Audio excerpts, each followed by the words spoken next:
আমি বানাবো দুলে পিঠা বা মেরা পিঠা, যে যে নামে চেনেন। আমাদের দেশে দুলে পিঠা নামেই বেশি চেনে। আমি তার জন্য দিয়ে দেবো হাফ চামচের একটু বেশি লবণ। আমি নিয়েছি ভেজা আতপ চালের গুঁড়ো, আপনার চাইলে শুকনো গুঁড়ি দিয়েও করতে পারেন। আমি চুলা ধরে দিয়েছি, আমি হালকা ভেজে নেব।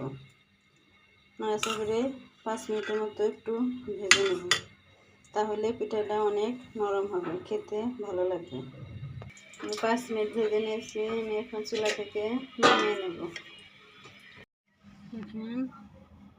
আমি এখানে দিব কুসুম গরম পানি দিয়ে শক্ত একটা ডো তৈরি করে নেব। এখানে কুসুম গরম পানি অল্প অল্প দেব আর মেখে নেব।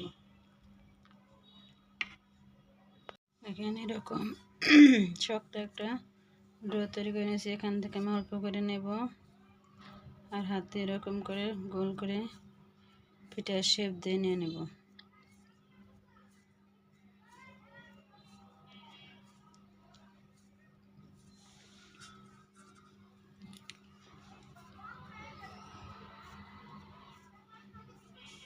এরকম করে আমি পিঠার শেপ দিয়ে সুন্দর করে পিঠার শেপ বানিয়ে নেব।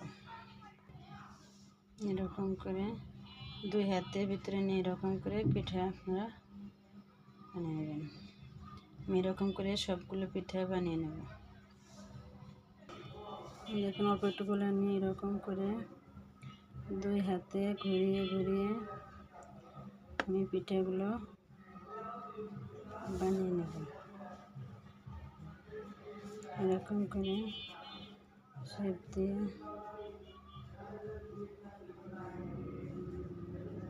এরকম করে শেপ দিয়ে পিঠা বানিয়ে নেব। আমার সবগুলো বানিয়ে নেওয়া হয়ে গেছে, এগুলো আমি এখন ভাপিয়ে নেব। আমি আগে থেকে চুলাতে একটা পানি বসিয়েছি, পানিটা গরম হয়ে গেছে। আমি এগুলো পিঠাগুলো আস্তে আস্তে ছেড়ে দেব।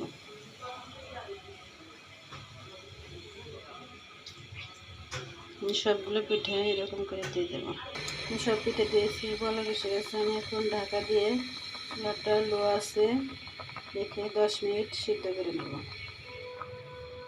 ঢাকা দিয়ে 10 মিনিট সিদ্ধ করে নেব। 10 মিনিট হয়ে গেছে, পিঠাগুলো আমার হয়ে গেছে। আমি এখন নামিয়ে নেব, নামিয়ে ঠান্ডা করে আপনাদের দেখাবো।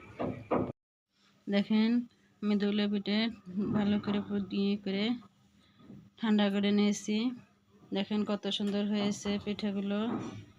আপনারা চাইলে এরকম করে বানাতে পারেন, অনেক নরম হয় আর খেতে অনেক ভালো লাগে। আমার রেসিপি যদি আপনাদের ভালো লেগে থাকে তাহলে অবশ্যই বাসায় ট্রাই করবেন। কেমন হয়েছে তা খেয়ে কমেন্টসে জানাবেন। ফেসবুক থেকে দেখে থাকলে ফেসবুক পেজটা ফলো করবেন, ইউটিউব থেকে দেখে থাকলে ইউটিউব চ্যানেলটা সাবস্ক্রাইব করে পাশে থাকা বেল আইকনটি ক্লিক করে দেবেন। দেখেন কত সুন্দর হয়েছে সবগুলো পিঠাই। একটা একটা আরেকটার সাথে লেগে গেছিলো, সেজন্য একটু হয়েছে। দেখেন কত সুন্দর হয়েছে।